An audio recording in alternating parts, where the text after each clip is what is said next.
Hello everyone, my name is Vinda Rao. I am a marketing manager for Bullhorn, running the program for Bullhorn Reach.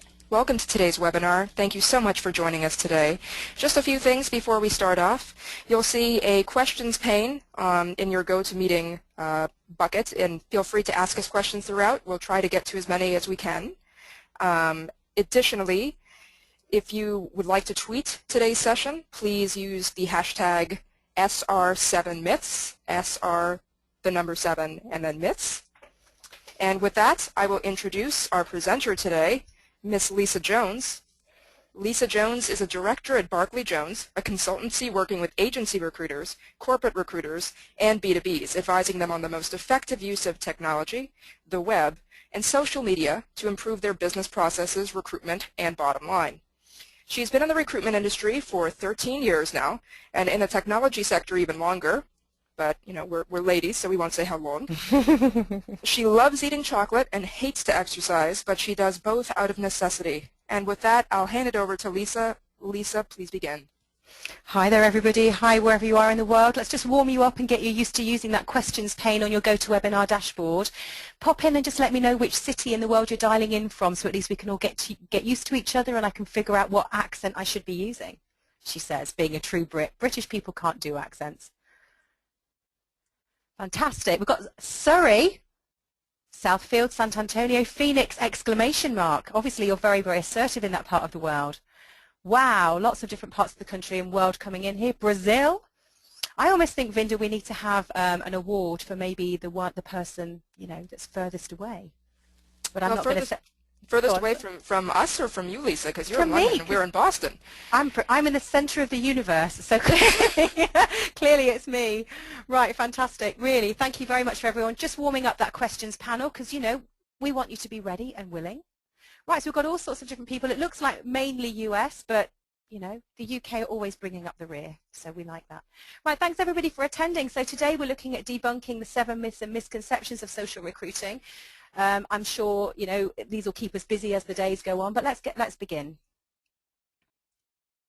So we've already talked about using your questions box, which is fantastic. Keep us posted. If we need to go through anything again because I get a bit excited and talk too quickly, then let me know. We've talked about the hashtag. We want to hear about what you think about SR myths. So make sure SR7 myths, so make sure you use that hashtag. We want to hear from you. So what are we looking at today? 7 common myths and misconceptions. So is everyone a job seeker? Most recruiters kind of think that if you're on the dance floor, then you want to dance. I firmly believe that is not the case. We'll be looking at some statistics to prove that. We'll be looking at social recruiting being free and easy. Well, isn't it? LinkedIn's free, Twitter's free, Facebook's free. Why shouldn't it be easy? Let's look at that. Clearly, looking at the size of your network, size matters. But is it big, is it small, or is it what you do with it that counts? And if people follow you on Twitter, there's lots of people out there that would advise you that following them back is absolutely crucial. We're clearly going to get our heads around that. And whether or not Facebook is any good for recruitment. There's some fantastic stats coming out next Tuesday from Bullhorn to maybe give us some impressions of we need to get on board with Facebook. Recruiters are natural networkers. Oh, are you indeed? Interesting. Recruiters out on a Saturday night. Networking? Recruiters online. Networking? Maybe they're displaying the same kinds of behaviors. We'll look at that. And obviously, candidates love connecting with recruiters. Do they? I'm sure you all have fabulous networks, but how many people are unwilling to connect with you? And why might that be? Let's start off by just maybe having a look at the current state of play from a social recruitment perspective and also how social recruiters are using the digital environment and also some just food for thought, really. I'm not going to read out all the stats in front of you right now, but please make note. Some of them are quite interesting. Now, we probably all know that 40% of internet traffic is mobile, but have we actually added up to what that means in our day-to-day lives from a recruitment perspective? Have we considered how our LinkedIn profiles need to be adapted to cope with the fact that these people are viewing us on a mobile device, walking down the street? Bear in mind your mobile device is disruptive. We probably hear that a lot, the word disruptive a lot. It's quite a sexy word for 2013. But what I mean by disruptive is this. So for example, I might be looking at Dominic on my mobile phone, and then Groupon tells me I've got a fabulous offer for an Indian takeaway around the corner, or my phone rings. Or somebody on Foursquare invites me to join them. And do you know what? The list is endless. Think about how many apps you might have on your smartphone right now and how interruptible they are to your day. Think about it from a candidate perspective who might be passive and who might be viewing your online content. What are you doing about this? What are you doing to get to the point?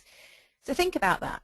Now, again, I'm not going to read all these stats out, but consider the fact that Facebook, Twitter, and LinkedIn, sizable networks in a very disruptive environment. You need to start thinking about how you're going to interact with that and get the most out of it. Let's look at some stats regarding Twitter. These are the latest hot off the press stats, theoretically. Twitter's quite bad at publishing its latest stats, probably because there's so many of them. But let's look at this. 600 million users. It's the 11th most trafficked site in the world on average. Now, there are 11 new tweeters joining every second, which compares to a very paltry LinkedIn too. Twitter is classed as the fastest growing social network. Now, interestingly, the tables have turned a bit for Twitter in the last 12 months, and again, the Bullhorn Reach report will really show you what's going on out there. But certainly the average mere mortal has around 120 followers, and last year, recruiters only managed to bring up the rear with 37. Shocking. However, things changed very recently. And it's gone up for US recruiters anyway to around the 290 mark. So maybe we need to think about why things are changing. Now, interestingly, last year, 13% of you guys managed to place candidates using Twitter. Interesting. Now, I can guarantee most of you that actually use Twitter are probably just tweeting jobs or bleating, as I call it. I want you to think about whether or not that's an effective strategy. Now, again, I'm not going to read out all of these stats. But last year again, or rather 2011, Twitter was 3 times more likely to get you candidates. Things changed. We'll talk about that, and also the Bullhorn Reach report will detail that in a lot more information later. Now, most of us use LinkedIn. Most of us are addicted to LinkedIn. Most recruiters that came back to Bullhorn Reach said, take LinkedIn away from me, cut my throat. So what are we looking at here? Well, clearly it's a recruitment system.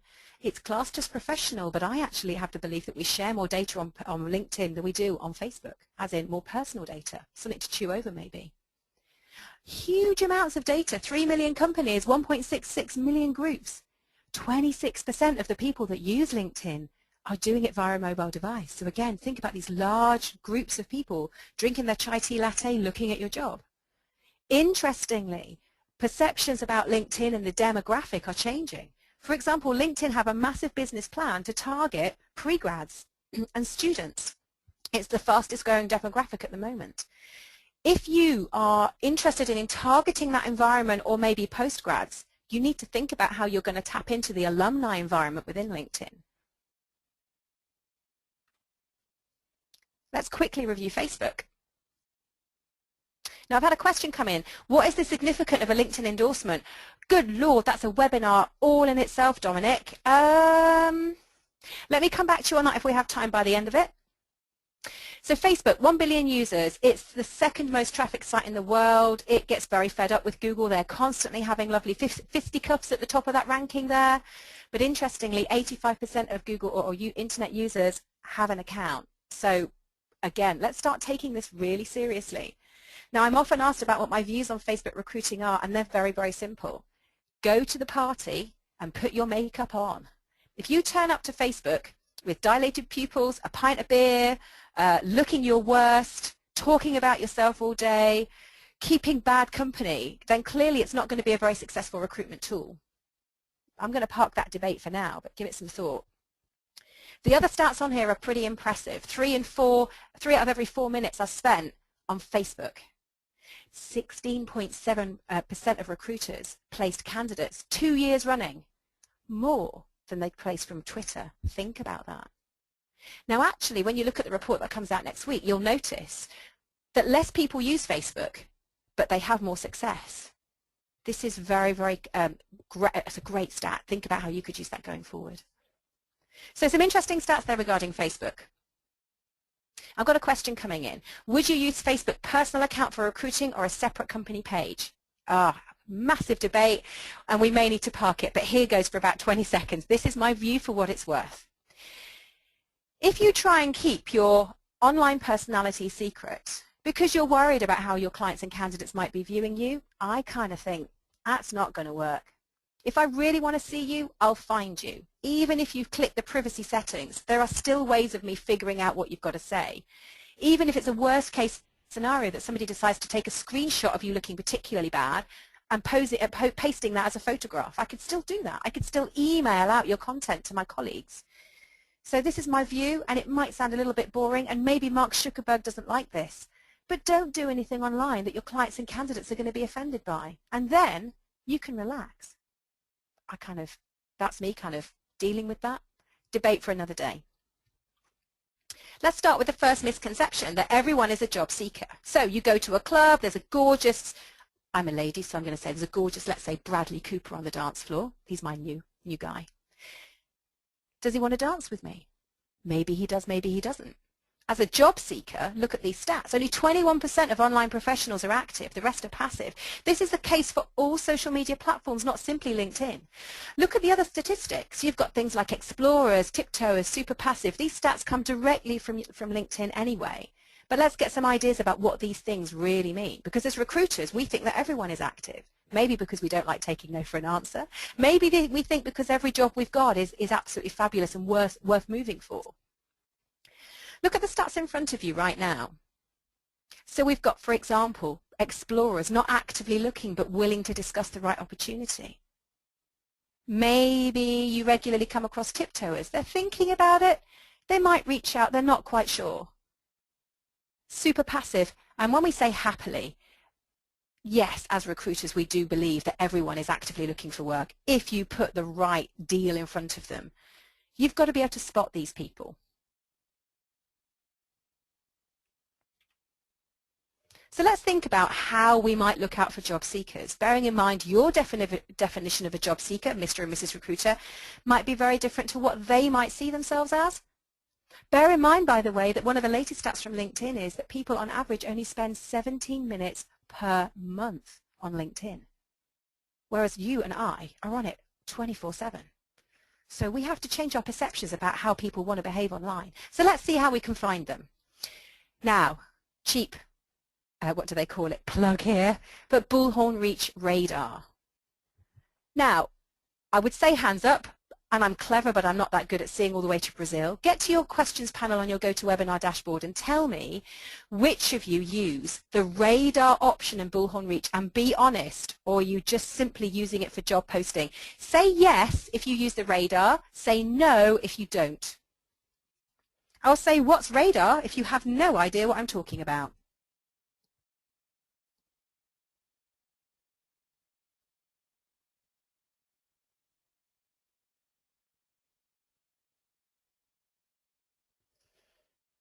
We're getting a lot of what's radar. Shocking.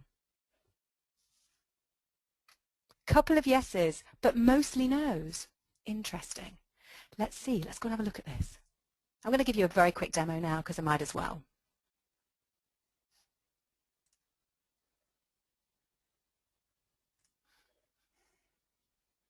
Let me just wait for your screens to update. I'm assuming we all know Bullhorn Reach, that we all use it. We all go to the jobs button and we go crazy for it. We blast our jobs out there. There's no tomorrow.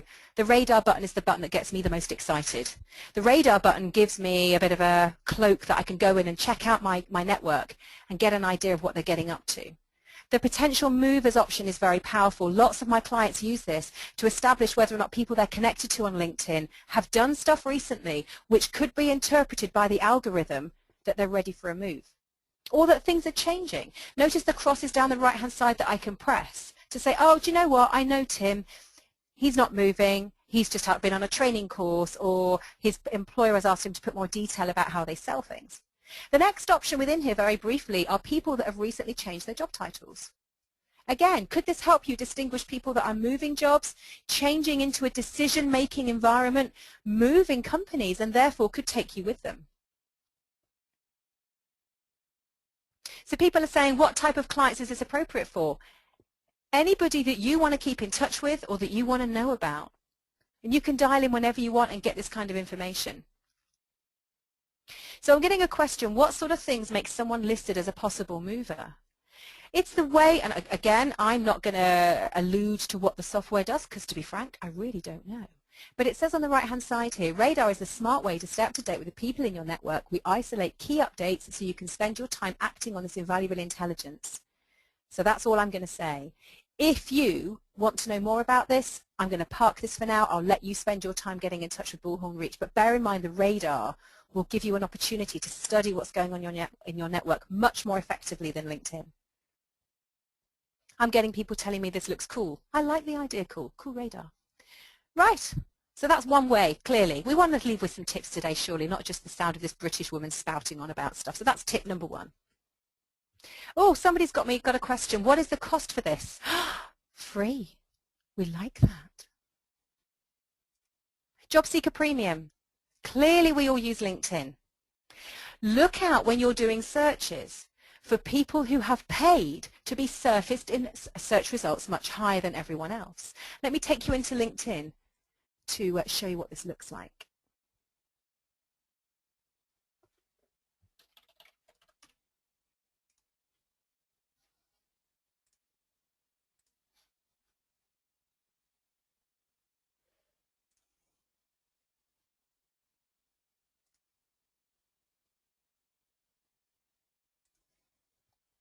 So I'm just popping into LinkedIn now and I'm looking at the upgrade path, and I'm not trying to sell you anything, by the way, because I don't work for LinkedIn, but I do want to let you know that they not only charge recruiters and HR bods and companies and corporates for all their lovely gadgets, but they also charge job seekers as well if they want to be visible. Look out for that little briefcase that people show on their profile when they are actively searching. Look at the fact that they become featured applicants. They have the badge, they get more information about who's viewed them, and they can also look for jobs easier, they get more jobs quicker, etc.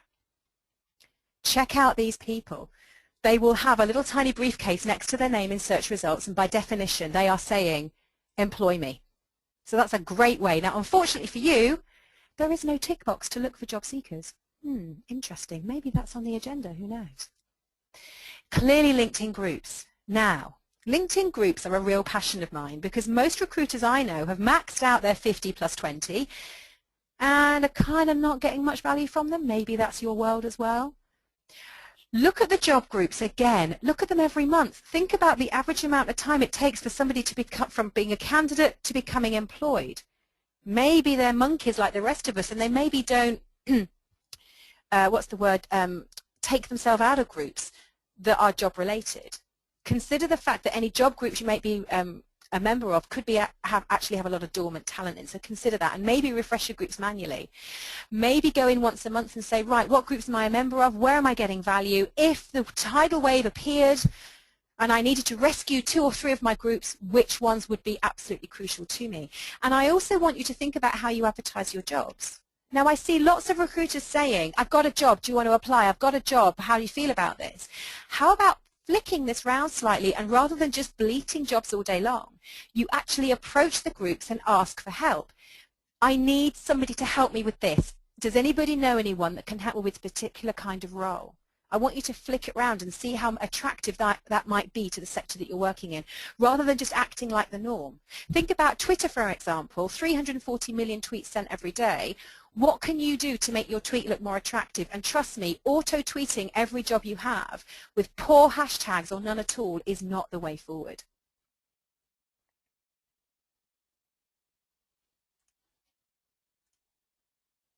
Now, attracting passives. We've already said that 79% of all online professionals are passive. So how are you going to attract them? Now, let's take the discussion offline. You're in a room full of your ideal talent. They just don't know it yet. How are you going to attract them? Well, clearly, you're not going to walk up to them saying, do you want a job? Or I've got this advert, do you want to read it? It will not work. Think about how fabulous you are in a live environment and how you can translate that online. Yes, it might not feel as instant. It might not feel like a silver bullet, but for those of you who've used Twitter for the last 5 or 6 years will know that simply advertising a job does not get you talent. That actually those of you who go to live networking environments takes a little bit of time. You need to show your personality. You need to put your makeup on.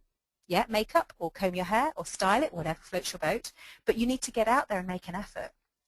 It's never been easier to show your face and to show your personality. So don't use the excuse that you have no time, because if you went to a live environment, you would be awesome. Now, someone's just asked me, is there a way of searching for job seeker premium accounts directly? Not that I'm aware of at this stage.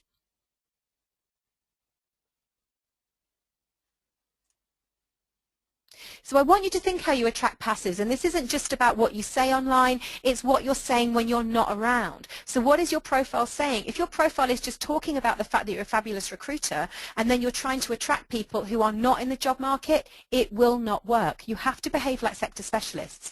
You have to behave the way you would in front of a client. You have to listen, you have to offer advice, you have to offer insight. You won't walk into the room simply saying, I've got some great candidates, or have you got any jobs for me? You will behave normally. You'll ask questions and listen. So think about that. We've talked about stop talking and listen. It's really common for recruiters to have a pretty poor profile and then go online and scream.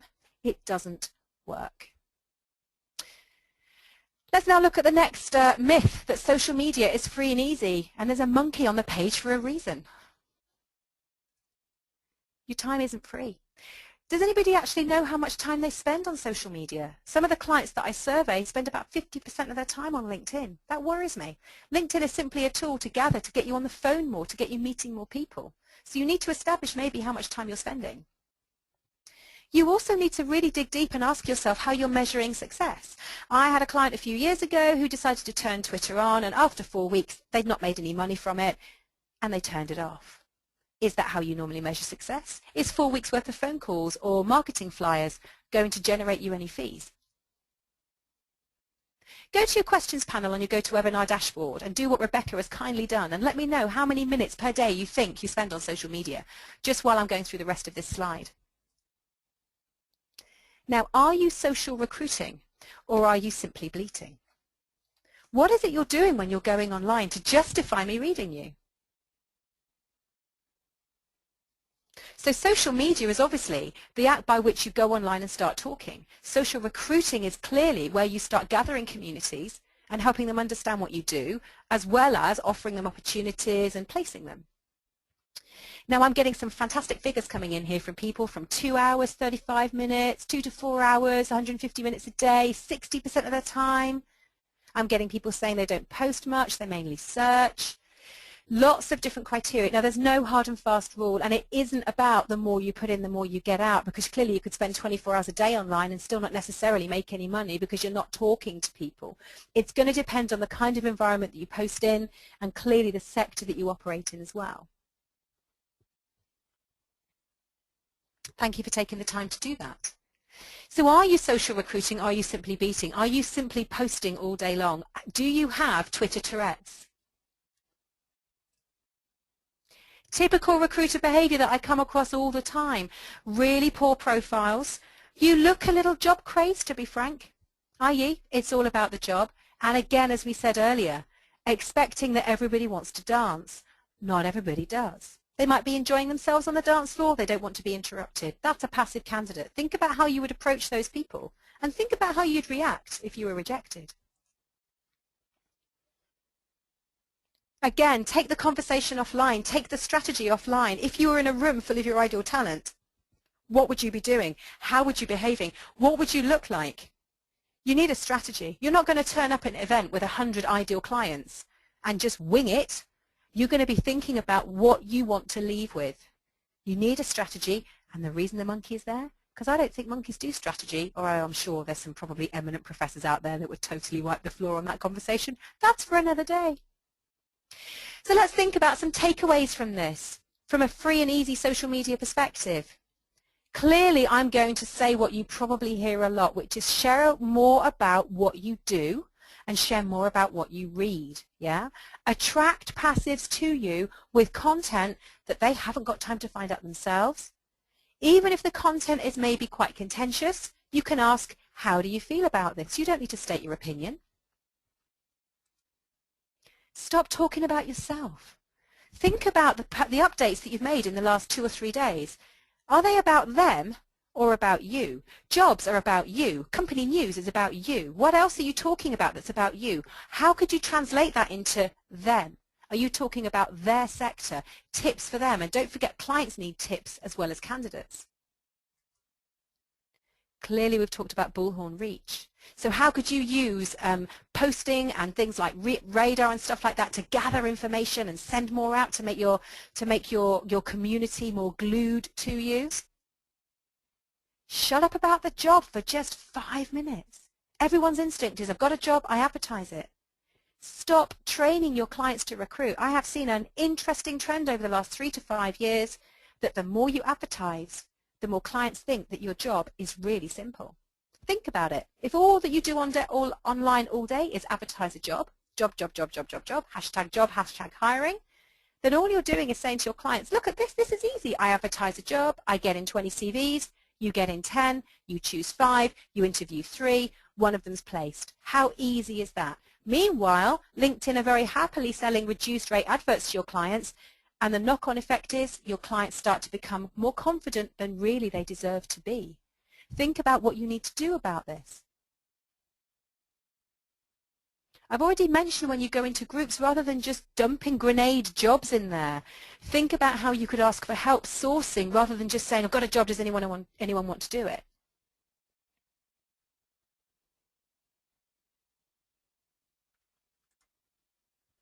Think about what your tweet grade might be. Now, I don't know if you use Twitter. In fact, if you use Twitter, can you just give me a Y for Twitter, please?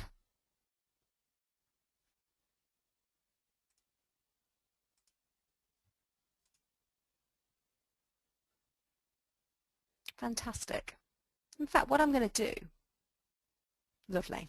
Now, I'm going to nip on to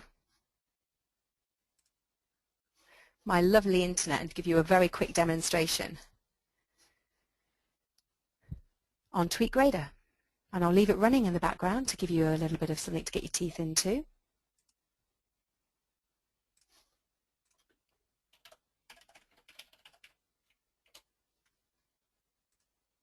So the idea of TweetGrader, and there's lots of lovely free stuff out there that you can use. You may have come across HubSpot, especially if you're stateside, is that you'll basically run TweetGrader and it'll go away and have a look at your Twitter stats and come back. Now we'll come back and look at this later, but it's a gorgeous bit of kit because what it does is it gets you really, really focused on how to use Twitter more effectively to increase your score. It's quite addictive. It's almost like a bit of gamification really, but ultimately what it does is it gets you more focused on how to improve your ranking, which clearly is going to be about getting more followers, posting more juicy content, more retweets, etc. We'll come back to that later while it's running its lovely little algorithm in the background.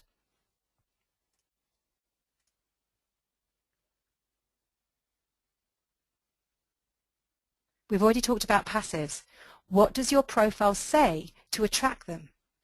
Have you actually said anywhere in your profile that it's not just job seekers that you want to talk to, that you're happy to talk to anyone in the sector, or rather something on the level of feel free to connect, feel free to get in touch. I'm always really keen to talk to people in telecoms, IT, etc., to share ideas or whatever language you're comfortable using.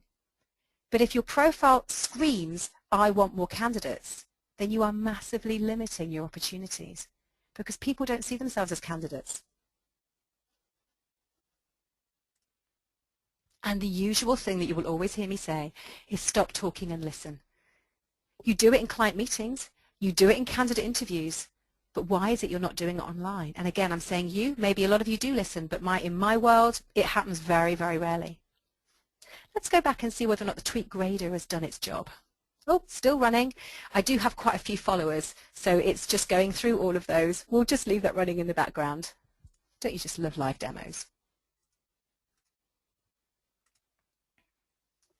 Next myth that I want to quickly go through is that a great LinkedIn network is 500 plus.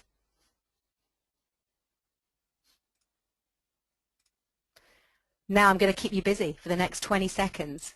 Could you pop onto the screen in front of you with your mouse? It's going to ask you a question any second, and it's going to ask you, roughly, how many LinkedIn connections do you have?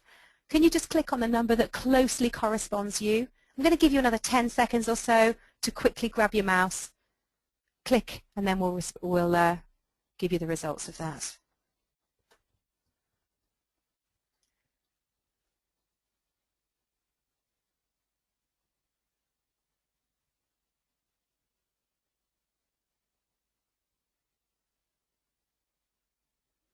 There's some lovely tweets coming in. Thank you very much, everybody. Don't forget the hashtag is hashtag SR7myths. So keep those tweets coming in. A couple more people left to vote, and then I'll shut the poll down for you. So grab your mice, ladies and gentlemen, and click on the screen in front of you.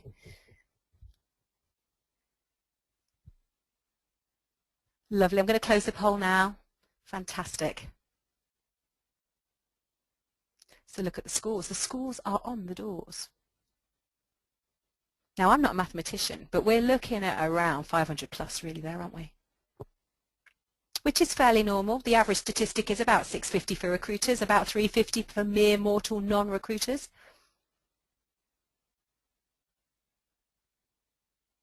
I'm getting questions here, for example, how does one stay on top of the latest news, updates, developments within the social media world?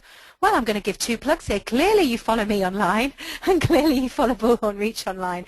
There's lots of fantastic tips. To be fair, this is the best way. If you want to keep up to date with what's going on Twitter, you go onto Twitter and you listen to people that talk about Twitter. The same from a LinkedIn perspective and Facebook. People who tend to be specialists in their zone tend to market that in those zones, if that makes sense. I've got someone saying, I've been on LinkedIn within the first 6 months and that it started. Considering I talk to 13 plus people a day and connect to all of them, it's easy to say about 5,000 connections. Absolutely, Brian. If you are not proactive in connecting with people, you are obviously therefore reactive, and that means that your job slows down. I'm a big fan of speeding up the recruitment cycle by having your talent pool way before you need it. Give that some thought.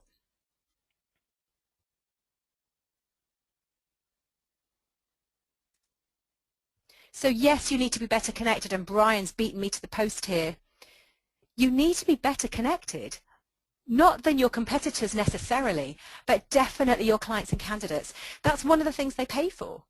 They might not realize they're paying for it, but the assumption there is that that's one of your USPs, that you're better connected than them.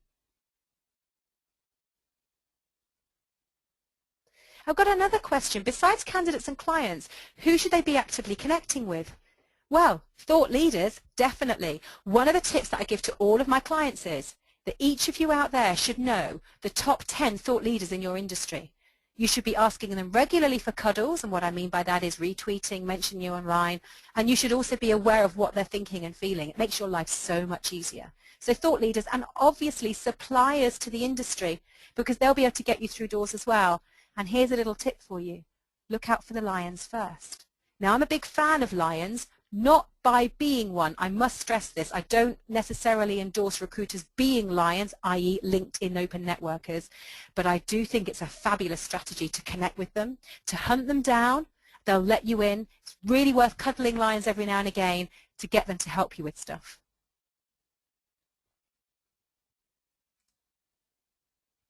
However, the size of your network is only useful to you if you make it useful. The average recruiter out there will connect like crazy. That's fantastic as long as it's specific to your industry.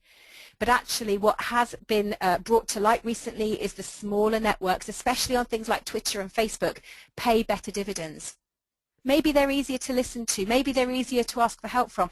A great example of this could be, yes, it's great going into LinkedIn groups that have got 350,000 members, but they're really noisy. And you could post the most amazing insight like the latest lotto numbers, and you won't be heard.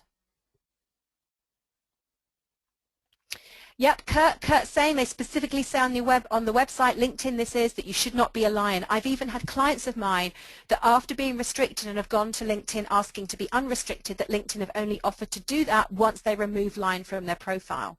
So this is why I say please make sure that lions are useful to you tactically, but that's not part of your strategy to become one. Let's think about some takeaways in terms of this particular myth.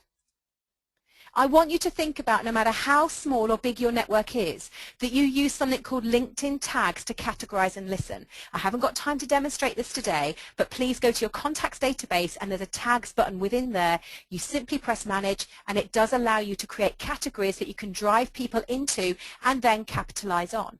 Now don't tag everybody. What's the point of that? For example, Brian, you've got 5,000 connections. You're not going to tag them all. But you are going to flash forward 6 months and think, if I had tagged people, what boxes would they be in that will allow me to post jobs to them, to maybe post candidates to them? Think about that. Clearly choosing your groups carefully. Yes, look for the very active groups in LinkedIn, that's all well and good.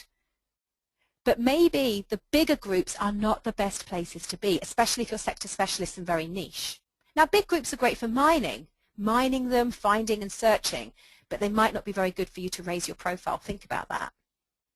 Clearly, you're actively increasing your connections. Don't just get a vacancy or a job and then go looking for people. Think about maybe spending from 4 till 5 every Friday afternoon actively increasing your database. As someone said in the questions panel earlier, adding an extra 10 or 20 connections a day or a week can pay massive dividends. I am a big fan of connecting at all levels, from gatekeepers, switchboard operators, right through to C-level. Don't be snobby about the levels that you connect to. They could be the people of influence within the business. Your clients and candidates are paying you for your network. The clients pay with cash, the candidates pay with CVs. So make sure you demonstrate that you have one that's worthy of that payment. I've got a question. Is it appropriate to ask people you don't know to connect? Okay, this is a very interesting concern. LinkedIn say that you should only connect with people you know. I don't think anyone really subscribes to that, and I'm a massive respecter of LinkedIn. But I did try a little demonstration about 6 months ago, and I connected with people who worked at LinkedIn that I don't know, who I'm never likely to meet. And they all said yes. I'll let you make your mind up about that. Next myth. If people follow you on Twitter, should you follow back? Ooh, let's go and have a look and see whether my tweet grader has finally decided what to do. It looks like it's failed. I'm not going to even bother analysing why. But trust me, I'm in the 97, 98 bracket. You should try this in your own time. It might be that it was so impressed by my Twitter score, it collapsed with sheer exhaustion. I'm not taking myself seriously there. So, if people follow you on Twitter, you should follow back. Do we really believe this? Answer the following question for me. Do you use Twitter to recruit, or do you just post jobs? There's a little poll coming up on your screen. Please grab your mouse. You should have the opportunity to answer more than one of these options. Click away. You've got about 15 seconds to come back to me.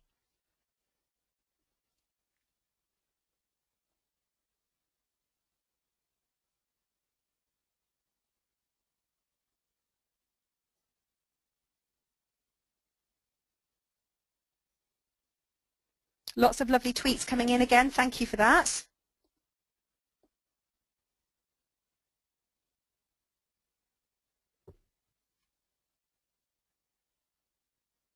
Right, I'm going to close the poll now. Thank you very much for that. Let me just share the results of that.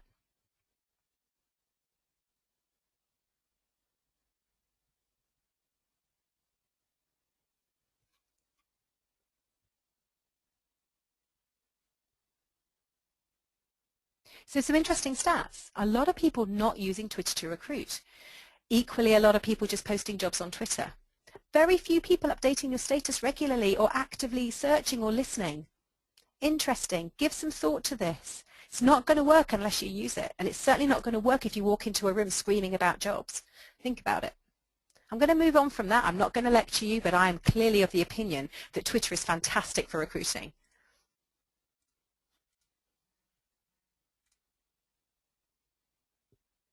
Now, if people follow you on Twitter, should you follow back? There's always been the opinion from some people out there that you should. I am firmly in the opposite camp.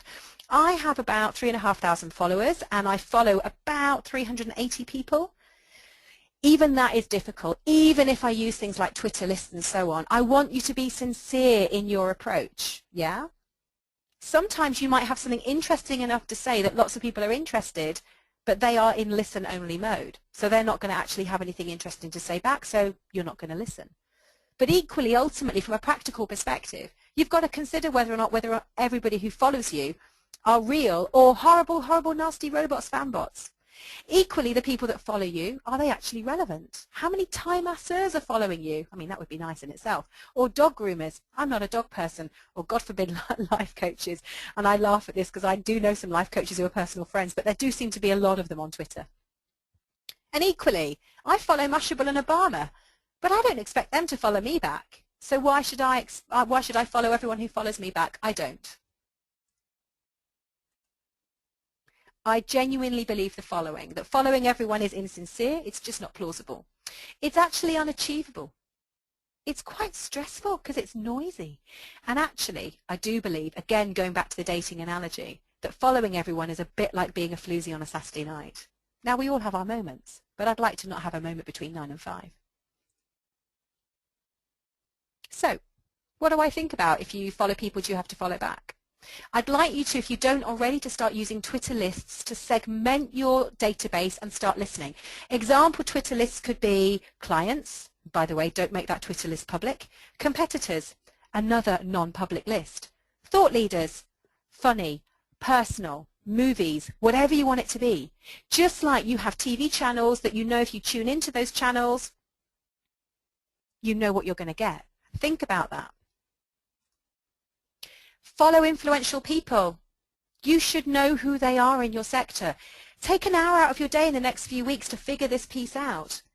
And Follower Wonk is a gorgeous bit of kit that will also help you source and look for influencers in your sector. Think about following your clients, competitors, and thought leaders. And if they only talk about cake or football or spaceships or Star Trek, ooh, I bet we're a bit excited about that coming out soon. You know more than you did before, and you have a competitive edge over your competitors. Let's face it, if you walk into a client office now, and they've got Empire magazine in terms of looking at the latest movies, or Game of Thrones, the latest novel, and you know something about that, it becomes a topic of conversation. Why is it so bad? Why do so many people think that doing that online is so desperate? It really isn't. It's just who they are. Use it. Generate contact. Maintain relationships. There's a lovely system which I'm not going to demonstrate because of time called Fakers. If you go onto Google and type in Fakers Twitter, you'll come up across a system called Status People. It's a really simple system. You log into it, you put your Twitter name in, it'll take a few minutes and tell you whether or not your Twitter following is real, whether or not they're fake, i.e. robots, whether or not they are inactive, and whether or not they are very active. Regularly check this out. Get some stats, get an idea of whether or not, if you've got 100 followers, are they really following you? Something to get excited about if you've got a really low threshold of fakers. Social Bro, if you're a Social Bro user, just let me know via the questions panel. One of my favorite applications, probably one of my top 5. Look at Social Bro from a Twitter perspective to see who is following you, and at the click of a button, see if you're following them back, and vice versa. So if you're a Chrome user, Social Bro is particularly